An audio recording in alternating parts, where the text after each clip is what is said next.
반갑습니다. 오늘 우리는 세상에서 살아가기라는 말씀의 제목으로 함께 은혜를 나눠보도록 할 텐데요. 제가 전자기기를 참 좋아해요. 전자기기를. 저 같은 사람들을 보고 흔히 얼리 어댑터라고 이야기들을 하곤 합니다.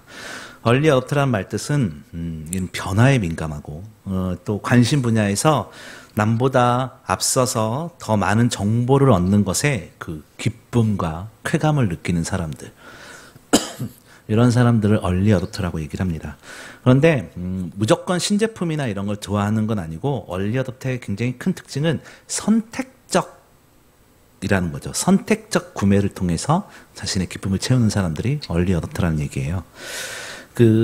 재작년쯤일까요? 제가 휴대폰을 사려고 했어요. 휴대폰을 사려고 했는데 끝내 여러 가지를 알아보다가 두 가지 모델이 마음에 들었어요. 그래서 둘 중에 무엇을 살까? 어느 걸 사도 이상하지 않은데 뭘 살까라고 고민을 하고 인터넷도 찾아보고 뭐 그랬는데 둘 중에 어느 하나를 사려고 이제 마음이 기울어졌어요.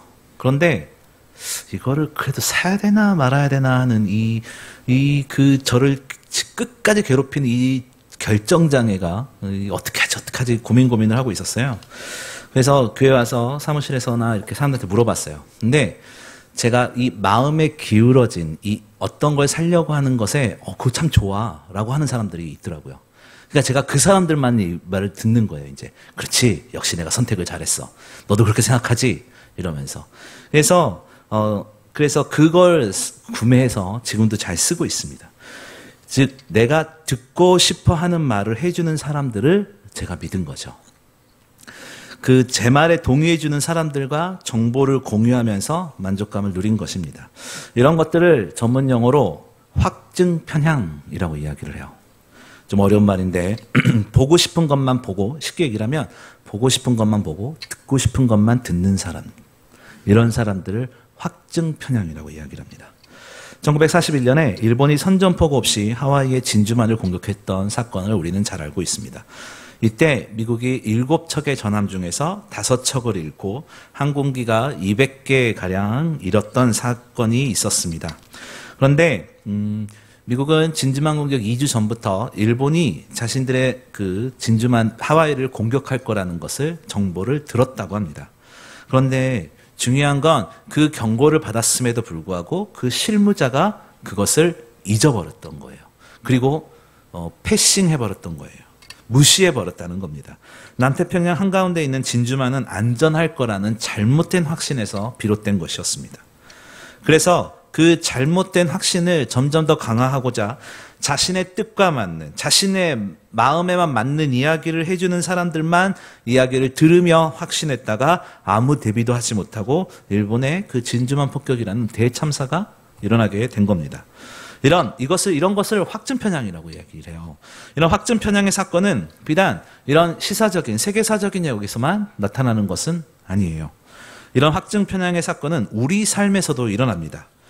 성경에서 이런 일들이 있는지 좀 들여다보면 대표적으로 오늘 말씀이 해당이 될 것 같아요.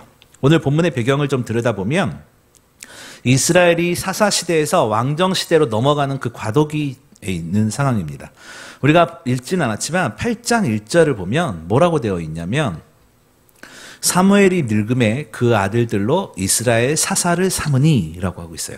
성경에서 서두는 굉장히 중요해요. 왜냐하면 굉장히 많은 복선과 암시를 하고 있기 때문이에요.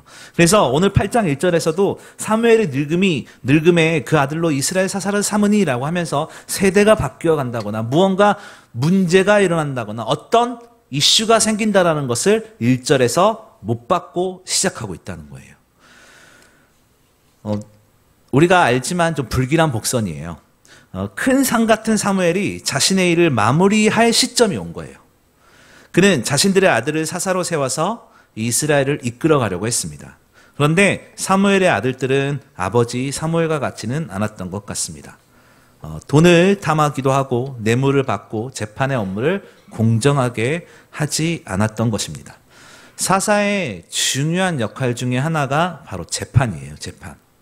그런데 그 공정하게 해야 될 재판을 돈을 받고 뇌물을 받아서 자기의 편한 대로, 자기의 입맛대로 했던 사건들이 비일비재하게 사무엘의 아들들에게서 나타났던 것이죠. 그래서 성경은 이렇게 사무엘의 아들들을 고발하고 있습니다. 그래서 사무엘의 아들들이 더 이상 존경받지 못하고 자신들의 안위만 생각했던 것을 오늘 8장에서는 서두에서 그렇게 이야기를 하고 시작하고 있어요. 그러자 이스라엘 원로들이 사무엘을 찾아갑니다. 그래서 뭐라고 그러냐면 다른 나라들과 같이 우리에게도 왕을 세워서 우리를 다스리게 해달라라고 탄원하게 돼요. 그래서 사무엘은 그럼 하나님께 물어보겠다. 하나님께 묻자 하나님께서 기뻐하지 않으세요. 왜일까요? 이스라엘 사람들에게는 이미 왕이 있었어요. 누굽니까? 하나님 되신 것이죠.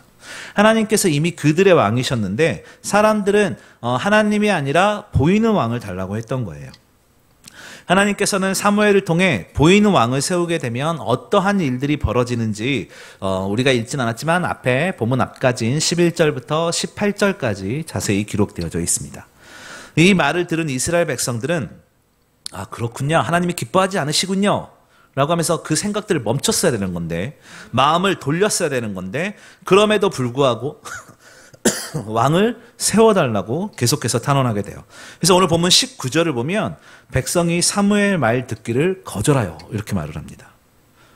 사무엘이 하나님 기뻐하시지 않으십니다. 하나님께서 기뻐하지 않으세요. 하나님 왕 되시는데 하나님이 우리의 인도자 되시는데 눈에 보이는 왕 그 하나님께서 기뻐하지 않으세요. 지금은 때가 아니에요. 라고 하는데 사람들은 사무엘 당신 말은 무슨 말인지 알겠는데 일단 세워줘 놓고 한번 보라고 이야기를 하는 거예요. 그런 왕을 세워서 무엇을 할 것인가 라고 봤을 때 20절이에요. 우리 다 같이 20절 한번 읽어보도록 하겠습니다. 시작. 우리도 열방과 같이 되어 우리 왕이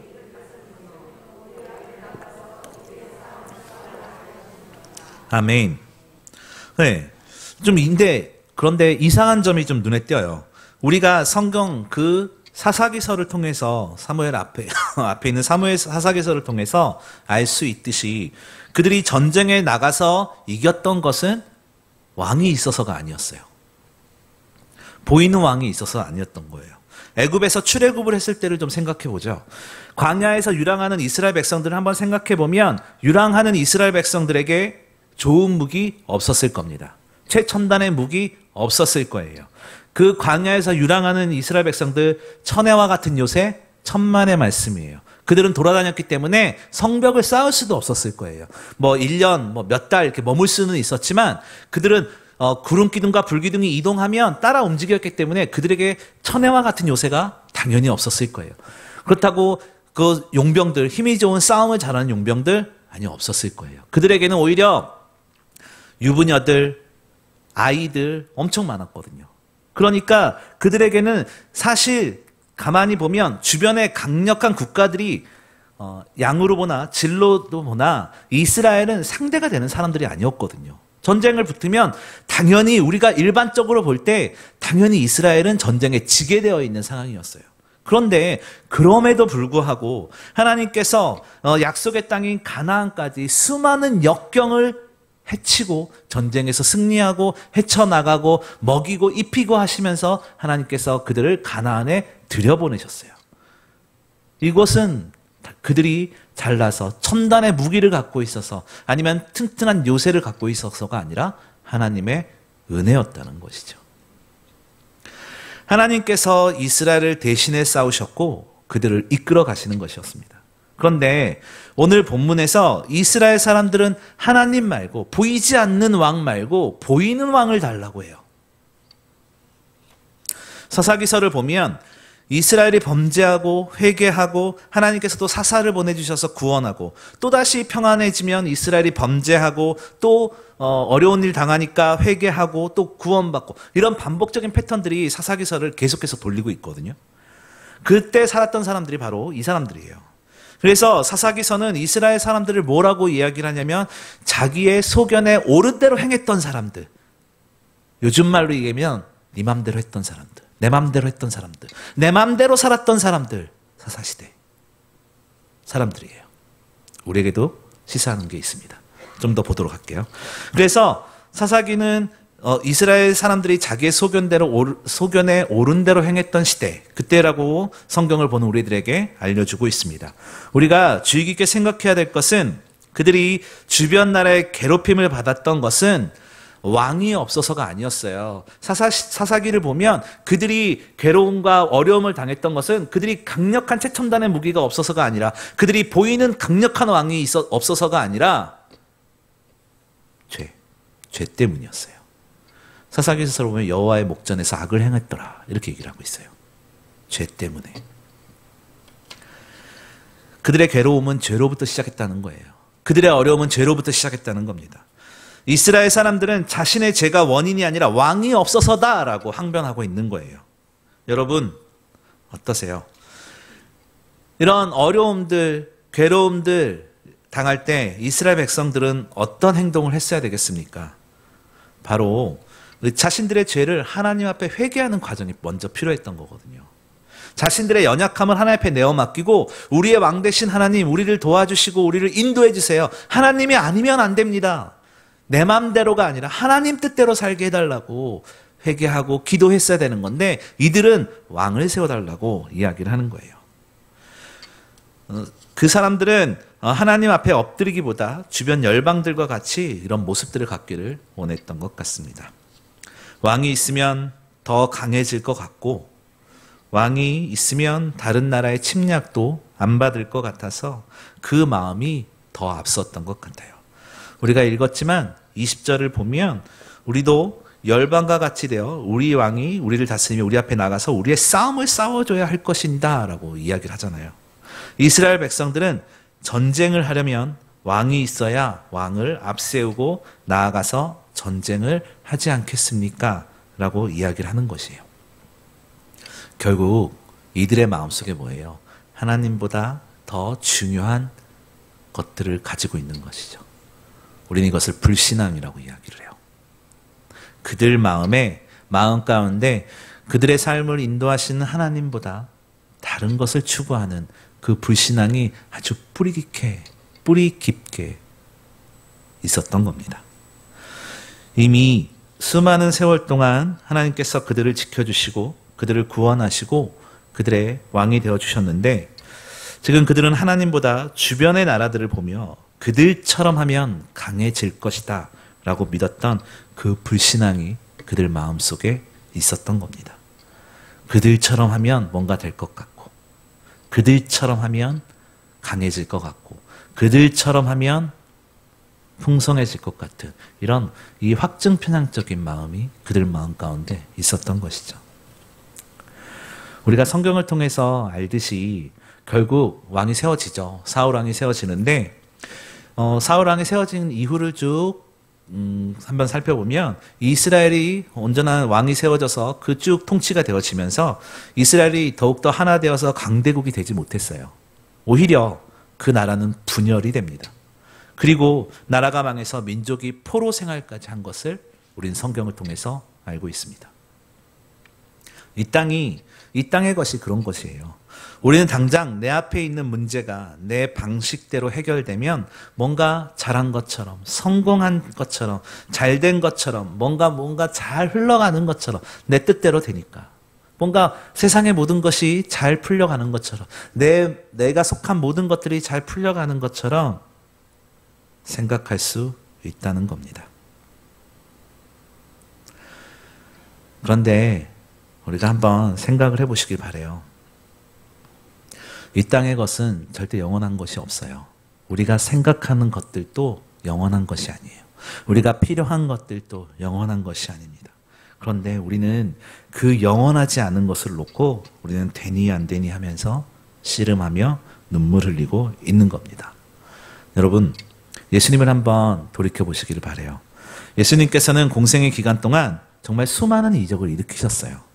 얼마나 대단했는지 예수님이 가는 곳마다 사람들이 몰려다녔어요. 무리들 이렇게 신약 성경은 얘기하는데, 어떤 사람들은 예수님을 보기 위해 나무 위에도 올라가요. 또 어떤 여인은 예수님의 옷자락만 만져도 나을 것 같은 마음에 사람들의 그 무리들의 틈을 헤치고 목숨을 걸고 가서 예수님의 옷자락을 만지기도 합니다.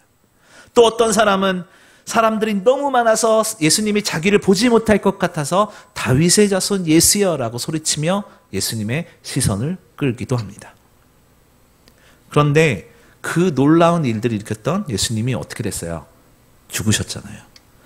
사람들의 입장에서 보면 자신들의 소원을 이루어지는 알라딘 램프와 같은 존재가 죽었으니 그들은 이제 우리는 끝났어 라고 로마의 압제에서 이제 더 이상 안 돼 끝났어 라고 생각했을지도 모릅니다.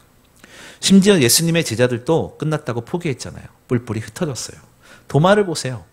예수님과 그렇게 따라다녔지만 예수님이 눈앞에 나타났을 때도 만져보고 알았잖아요. 이것은 도마의 사건을 보면 또 우리에게 시사하는 바가 굉장히 커요. 우리도 예수님을 믿지만 뭔가 확실한 증거 달라고 맨날 매달리잖아요. 그렇죠?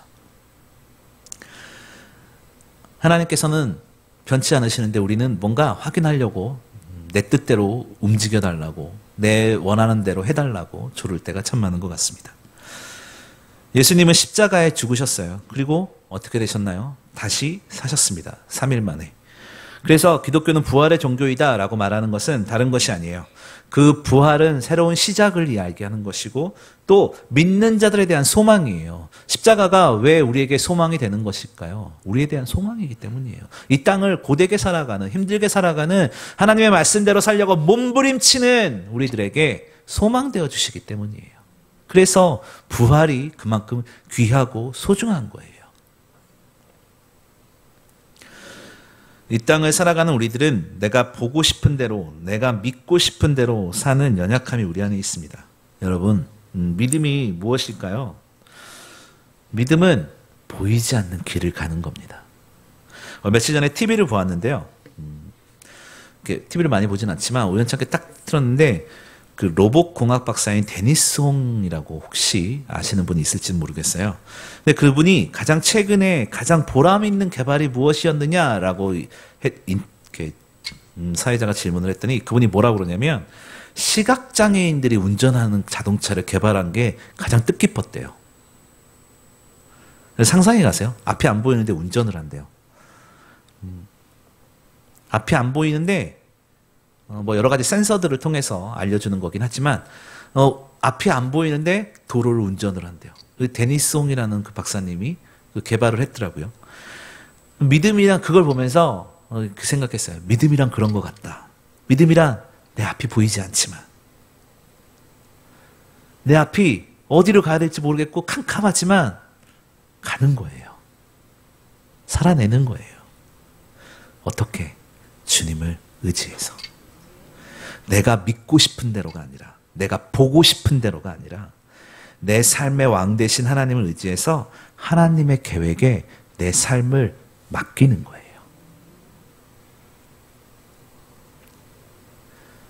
내가 보고 싶은 대로, 내가 보고 싶은 대로 보고 듣고 싶은 대로 들어서 믿는 것, 이것은 우리가 두 글자로 교만이라고 이야기를 해요. 아까 서두에 확증 편향 이야기를 했지만 이 어려운 말을 가장 우리 성경적으로 쉽게 얘기를 하자면 무엇일까? 교만이에요. 교만. 왜냐하면 내가 생각하는 게 맞으니까. 남들은 틀렸으니까.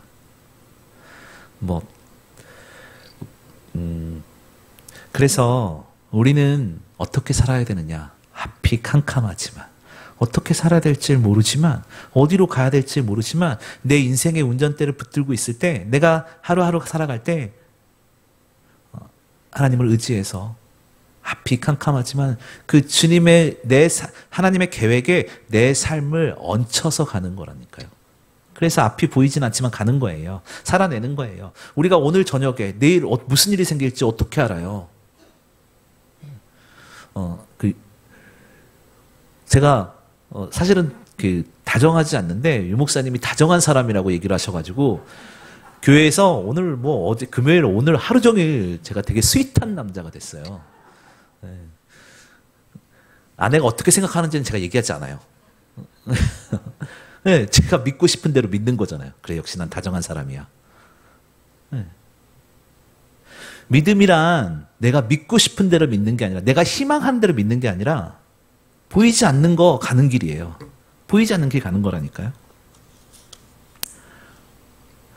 오늘 본문에 사람들은 왕을 원했어요. 그런데 우리가 좀만 생각해 보세요. 왕이 있으면 멋있을 것 같아요. 생각해 보세요. 뭔가 웅장하게 나팔도 울리고 뭔가 때를 이어서 쫙 하면 얼마나 멋있어 보여요. 그런데 그렇지 않다라는 거예요. 왕이 생기면 다른 나라와 동등할 것 같고 왕 한마디에 일사불란한 군대가 움직이고 멋있을 것 같아요. 상상만으로 멋있지만 무언가 크게 뭔가 멋있는 아름다운 그림이 그려지는 것 같아요. 그런데 그 왕이 누리는 것을 좀 생각해 보면 그 왕이 세워지면요, 시스템이 만들어져야겠죠. 시스템이 만들어진다는 게 무엇이겠어요? 계급이 만들어지는 거예요. 그걸 유지하기 위해서 계급이 만들어지면 어떻게 되는 거예요? 누군가의 희생이 있어야 그게 된다라는 거예요. 왕이 이렇게 쭉 나를 따르라 그러면은 뭐 밑에서 뭐 가마도 들고 뭐 이런 사람들, 누군가의 희생이 따른다라는 거예요. 하나님께서는 보이지 않는 왕이 되셔서 그들을 다스리셨던 것은 너희들을 계급으로 나누고 뭔가 차별을 두고 누군가의 희생을 이야기하는 것이 아니라 주 안에서 하나됨을 이야기하는 거였다니까요. 너는 잘났고 너는 못났고 너는 잘생겼고 너는 못생겼고 이런 게 아니라 주 안에서 한 가족이다라는 것을 이야기하는 겁니다. 보이는 왕을 하나님께서 만드시지 않은 것은 그것이 하나님의 은혜였어요. 그런데 사람들은 자신들이 보고 듣는 것에만 의지해서 믿음으로 살기를 포기하고 자신들의 뜻대로 보이는 대로 믿고 싶은 대로 살기를 선택했다는 거예요. 그런데 하나님께서 왕을 안 주시느냐? 그런 건 아니었어요. 신명기 17장을 보면 하나님께서는 모세를 통해서 왕의 제도에 대한 약속을 주세요. 그런데 사람들은 그 하나님의 때를 기다리지 못하고 자신들의 필요의 기준을 맞췄다는 겁니다. 그 결과가 우리가 잘 알듯이 아픈 손가락과 같았던 사울왕이 등장하게 되는 거예요. 여러분, 내가 보고 싶은 대로 또 믿고 싶은 대로 우리의 삶을 살아간다면 결국 교만함이 드러납니다. 그리고 그것이 뭐예요? 죄잖아요. 죄. 하나님의 뜻보다는 자신들이 스스로 믿고 있는 대로 행하는 이런 확증 편향적인 신앙을 갖게 되는 겁니다. 우린 때론 누군가 강력한 힘으로 우리를 이끌어 주길 바라는 마음 가질 때가 있습니다. 우리의 가정이 또 우리의 공동체가 누군가 나서서 강력하게 이끌어 주기를 바랄 때가 있죠. 분명 필요할 때 있을 겁니다. 그런데 여러분, 우리가 그럼에도 불구하고 절대 잊지 말아야 될 것은 그 누군가도 하나님의 피조물이고 우리도 하나님의 피조물이다 이겁니다. 그래서 그 따름을 받는 사람들도 하나님의 피조물이라는 거예요. 사단은 우리를 유혹해요. 너의 신앙을 이끌어줄 굉장한 사람이 있다고 속삭입니다. 그런데 여러분, 속지 마세요. 우리 삶과 우리 공동체에 능력 있으신 분은 오직 예수 그리스도밖에 없습니다. 하나님의 말씀 외에는 다 가짜라는 것이죠. 우리가 오직 예수님만을 의지해서 보이지 않는 우리의 삶의 앞길을 걸어가는 겁니다. 하나님의 계획에 우리의 삶을 얹혀서 가는 겁니다. 말씀을 마무리하도록 하겠습니다. 하나님께서는 22절을 보면 왕을 세우라 라고 하십니다. 저는 이 본문을 보면서 이런 생각을 했어요. 제가 이렇게 살이 찌고 옛날에는 날씬했거든요. 어느 순간 살이 쪘더라고요. 아무리 살이 찌고 나이를 먹어가도 저희 부모님 앞에서는 아이예요. 아이. 그러면 제가 하는 요구에 저희 어머니는 항상 귀를 기울이세요. 해주고 안 해주고는 그 다음 문제예요. 항상 기울여주세요. 하나님께서는 우리를 지으신 분이에요. 하나님께서 그 사랑하는 자녀들의 귀에 음성에 귀를 기울이십니다. 그래서 하나님께서 끊임없이 얘기하세요. 하나님의 계획에 너의 삶을 얹혀라 라고 말씀하십니다. 그런데 우리는 내가 보고 싶은 대로 믿고 싶은 대로 살고 싶어서 하나님의 뜻과 어긋나는 교만한 행동을 하게 되죠. 그런 행동을 할 때 우리가 잊지 말아야 될 거 회개하는 것입니다. 그리고 순종하는 것이고요. 우리가 하나님의 뜻에 맞게 사는지 하나님의 말씀에 어긋나 살고 있는지 끊임없이 점검할 수 있기를 바라요.